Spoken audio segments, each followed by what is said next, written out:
اور بے شمار چیزیں ہیں بزنس مطلب بھی اس میں، دیکھیں نا ان چیزوں کے لیکن ساتھ وہ ریلیٹڈ ہے. انٹرنیٹ کی بندش جو ہے اس سے لوگوں کو، فیملیز کو آپس میں، مطلب آپ کو نہیں پتا آپ کی فیملی کے سال میں، آپ کو نہیں ایگزیکٹلی پتا سر، کہ آپ ایگزیکٹلی. میں سے بھی کچھ لوگ گرفتار ہوئے ہیں نہیں ہوئے.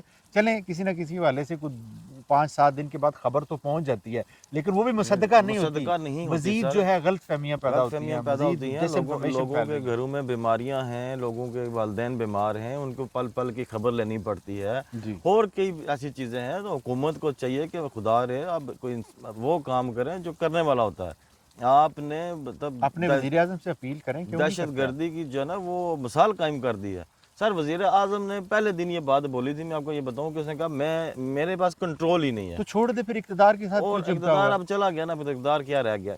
اس سے ایک صحافی نے سوال کیا جو کہ آئی جی ہے، آئی جی آزاد کشمیر اور چیف سیکرٹری، جی جی آپ کی کتنی بات سنتے ہیں؟ ہاں تو اس نے یہ بات، اس کا جواب یہ تھا کہ جب الیکشن کا جو اناؤنس ہو جاتا ہے اس کے بعد ہماری جو بات کی ویلیو وہ نہیں رہتی جو کہ بیسک وزیر اعظم پہلے ہوتی ہے. تو نہیں تو پھر اب چھوڑتے کیوں نہیں؟ اقتدار چھوڑیں، اس کو ٹکر ماریں اور کہیں یار ہم اپنی عوام کے ساتھ سر ہیں. دیکھیں یہ غیرت کا مظاہرہ کون کرے؟ یہی میں کہہ رہا ہوں نا. یہ غیرت کا مظاہرہ کون کرے؟ ہاں ہاں ہاں. فیصل راٹھور صاحب جب انہوں نے اقتدار سنبھالا تو انہوں نے کہا میں ایسا کچھ کر جاؤں گا کہ ساری دنیا مجھے یاد رکھے تو گی. وہ تو کر تو گئے آپ نے یہ کیا. ہاں ہاں، آپ کا وہ تو کر گئے. آپ کا مقصد یہ تھا کہ آپ اپنے ہی کشمیری بھائیوں پہ گولیاں چلائیں گے، آپ اپنے ہی کشمیری بھائیوں کو وہاں پہ شہید کریں گے، اور پھر آپ گڈ گورننس کی بات کرتے ہیں. میں بتاؤں کہ پیپلز پارٹی کے پہلے ہم نے بات کی کہ جو بلاول بھٹو ہیں ان کے بڑے میں اچھے بیان آ انہی رہے کی تھے، طرف بیان آ رہا ہوں کہ بہت انہوں نے اچھے جو بیان آ دیا، رہے تھے. اب تو آپ خوش ہیں نا. لیکن جو کل انہوں نے بیان دیا وہ ایک انتہائی غیر ذمہ دارانہ بیان، جس میں انہوں نے کہا کہ جی اب ان لوگوں کو اٹھنا پڑے گا. کیا بلاول بھٹو صاحب آپ وہاں پہ بدماشی کریں گے؟ آپ بندوق کے زور پہ ان کو اٹھائیں گے؟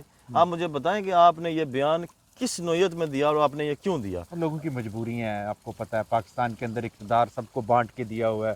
نون پنجاب میں، آپ بلوچستان اور کیا کہتے ہیں سندھ کے اندر، تو ان کی تو مجبوریاں نہیں سر، بیچاروں جب کی. انہوں نے بیان دیا کہ کشمیر کے فیصلے کشمیر میں ہوں گے، تو یہ تو سیاسی، ان کے ساتھ بیٹھ سر کر یہ تو بات کریں، سیاسی تو ہم ہے، نے اپریشیٹ کیا ان کو. لیکن یہ سارے لیکن سیاسی اب جو ان معاملات کا ہیں. یہ بیان تھا یہ میں سمجھتا ہوں مالک کہ برا مان گئے نا، بہت ہی غیر ذمہ مالک برا دارانہ، مان گئے یار، ان ایک لوگوں کی مجبوری ہے. ایک پارٹی کا آپ کو بھی چیئرمین پتہ ہونے ہے، کے ناطے اتنا غیر ذمہ دار بیان ہاں، اب یہ کبھی غیر سوچ ذمہ نہیں داری سکتے. نہیں، یہ حق حلالی ہے، آپ اس کو اس طرح نہ لیں. وہ اپنے نمک حلالی کا مظاہرہ کر رہے ہیں اور ان کو کرنے دیں. آج ایک بڑی اہم ڈیولپمنٹ ہوئی ہے، بڑی اہم ڈیولپمنٹ ہوئی ہے، جس کو کس نظر سے سر دیکھتے ہیں؟ جماعت اسلامی کا جو کردار اس سارے معاملے میں رہا ہے شروع دن سے، میں یہ سمجھتا ہوں کہ وہ بڑا مثبت رہا ہے. میرا خیال ہے ساری پارٹیوں سے ساری ایک پارٹیوں سے بڑا، ہٹ کر ان ہاں کا بڑا مثبت ایک پیغام پہلے بھی انہوں نے جو دیا، اور آج کا یہ جو پیغام ہے یہ بڑی خوش آئند بات ہے کہ آپ نے 4 قدم آگے ہو کے بات کی ہے. ہاں. ٹھیک ہے. ظاہر ہے لوگ تو دیکھیں، حکومت تو تھک گئی ہے، حکومت بھی تھک گئی ہے. 1 مہینے کے اندر لوگوں کی دکانیں تو نہیں کھلوا سکی. سر نہیں کھلوا سکی اور نا. انہوں نے یہ بھی کہا ہے کہ بھائی اگر آپ ہمیں سالس نہیں کرنا چاہتے، آپ ڈائریکٹ بات کر لیں ان سے. بالکل ایسے ہی لیکن وہ اپنے لوگ انہوں ہیں، نے یہ نہیں کہا کہ کوئی ہم کشمیری اپنی ہیں. سیاسی دکان چمکانا ہاں چاہتے ہیں. ہاں ان کا جو موقف تھا وہ یہ تھا کہ اس مسئلے کو حل ہو جانا چاہیے. اب جہاں بات کی آپ نے، اگر حکومت سنجیدہ ہو ہاں تو دکانیں کھلانے کے لیے انہوں نے ہر حربہ استعمال کیا. ہاں، لیکن کامیاب تو نہیں جو ہوئی. چیزیں ان کے انڈر ہے وہ کیوں نہیں کھلواتے؟ انٹرنیٹ ان کے انڈر ہے وہ کھلوا لینا. ہاں، زندگی کو نظام میں زندگی کو ایزی کریں، ٹریک پہ لائیں نا. کریں. ہاں. ٹھیک ہے. اپنی طرف سے آپ ایفرٹ کریں، ہمیں نظر آئے کہ آپ کو بہتر ایفرٹ کر رہے ہیں. لیکن ایسی کوئی ایفرٹ نہیں ہے. مجھے ایسے لگ رہا ہے کہ اگر جماعت اسلامی نے یہ سٹانس لیا ہے تو اب یہ چیزیں کہیں نہ کہیں کسی نہ کسی، یہ کہتے ہیں نا اونٹ کسی کروٹ بیٹھے گا. سر دیکھیں اب اس کے اوپر ان کو ایک، جسے کہتے ہیں نا، ایک اسٹرکٹ موقف ان کا ہونا چاہیے. وہ اسٹرکٹ موقف انہوں نے لیا ہے. پہلے بھی ہمارے جو نا نیشنل لیول کے لیڈر، جس میں سابق پرائم منسٹر لیکن شاہد خان الٹیمیٹم کسی باسی، نے نہیں دیا نا. نہیں ہاں یہ بات ہے، وہ گئے. الٹیمیٹم کسی نے نہیں تو دیا. یہ جو آزاد کشمیر کی حکومت ہے اس نے ان کو وہاں جانے نہیں دیا سر. نہیں، یہ آزاد کشمیر کی حکومت نے بیسیکلی ان کو اسلام آباد سہالہ میں روک لیا گیا تھا. سر دیکھیں روک لیا گیا، لیکن ذمہ داری کس کی بنتی ہے؟ یہ ذمہ داری تو ان کی بنتی ہے نا. نہیں، لیکن ان کی ٹیریٹری میں جائیں یہ گے تو لوگ ان ان کی کے بنے گی. مہمان تھے. ہاں، یہ لوگ ان کے مہمان تھے، ہاں، وہاں جا رہے تھے. جس نے بھی روکا یہ بہت غلط ہے. آپ وہ لوگوں اخلاقی کو طور پہ کہہ دیتے جی ہمارے مہمان ہیں، ان کو آنے دیں، بات کرتے ہیں، وہ آپ سے بات کرتے، وہ شرکائے دھرنا سے بات کرتے، کوئی شاید چیزوں کو حل کرنے کی کوشش کرتے. بعد میں فیصلہ کیا ہونا یہ بعد کی بات ہے. ہاں. لیکن آپ ایک سالس کو آنے سے روک رہے ہیں، اس کا مطلب ہے آپ مذاکرات کے دروازے بند کرنا چاہتے ہیں. کر رہے ہیں. بالکل ایسی بات ہے. اب تھوڑا سا ہم جاتے جاتے تذکرہ کریں گے، ٹائم ہمارا ختم ہو رہا ہے.